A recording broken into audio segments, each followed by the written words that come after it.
Siamo con Pier Giorgio Tiozzo Gobetto, presidente del Coro Popolare Chioggiotto. Sta adesso terminando di disallestire la mostra che si è tenuta fino all'altro giorno per i 45 anni anniversario della fondazione del Coro. Com'è stata l'affluenza? Com'è stata la partecipazione della popolazione? Sì, noi siamo contenti della mostra che è durata ben 50 giorni, quindi un periodo relativamente lungo.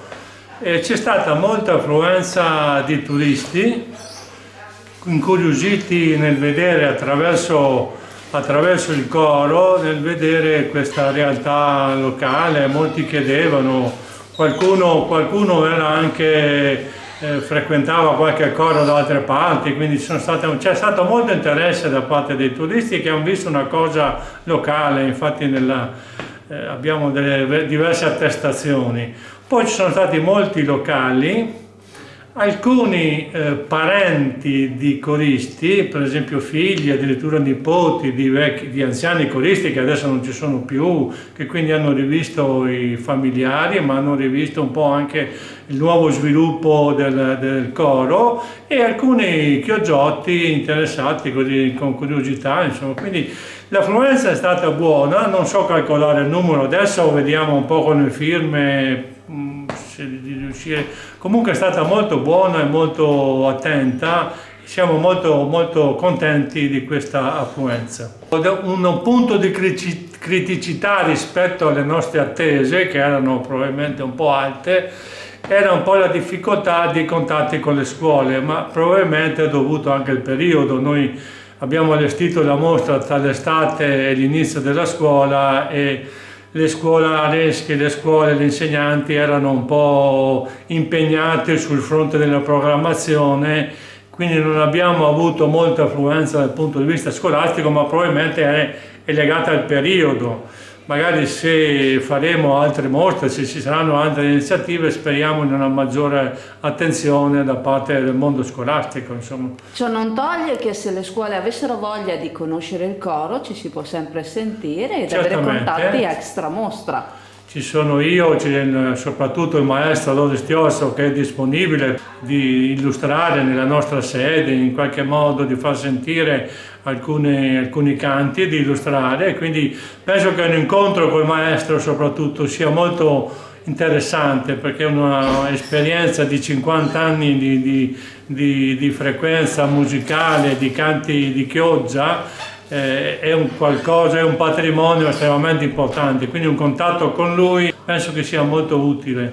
Un patrimonio che hai descritto benissimo nel libro, appunto dedicato ai cori, al coro e ai canti del coro. È un patrimonio immateriale, nel senso che non è fatto di oggetti concreti, a parte che noi nelle rappresentazioni si usavano fino a poco fa alcuni elementi, le vele, il capitello votivo, alcuni reti, strumenti di pesca si usavano, quindi è un modo anche per avvicinarsi a quello che è il mondo degli oggetti e della tradizione. Però il canto è un patrimonio non materiale, non fisico, che però oggi fortunatamente siamo in grado di mantenere attraverso le registrazioni, che un tempo non si poteva fare. Quindi siamo in grado di conservare, di mantenere questo patrimonio anche per il futuro, in sostanza. Il prossimo impegno sarà il 15 di dicembre, in cui faremo un concerto di tipo natalizio di fine anno assieme al Coro delle Cime, sempre alle 17:30 nell'auditorium comunale messo a disposizione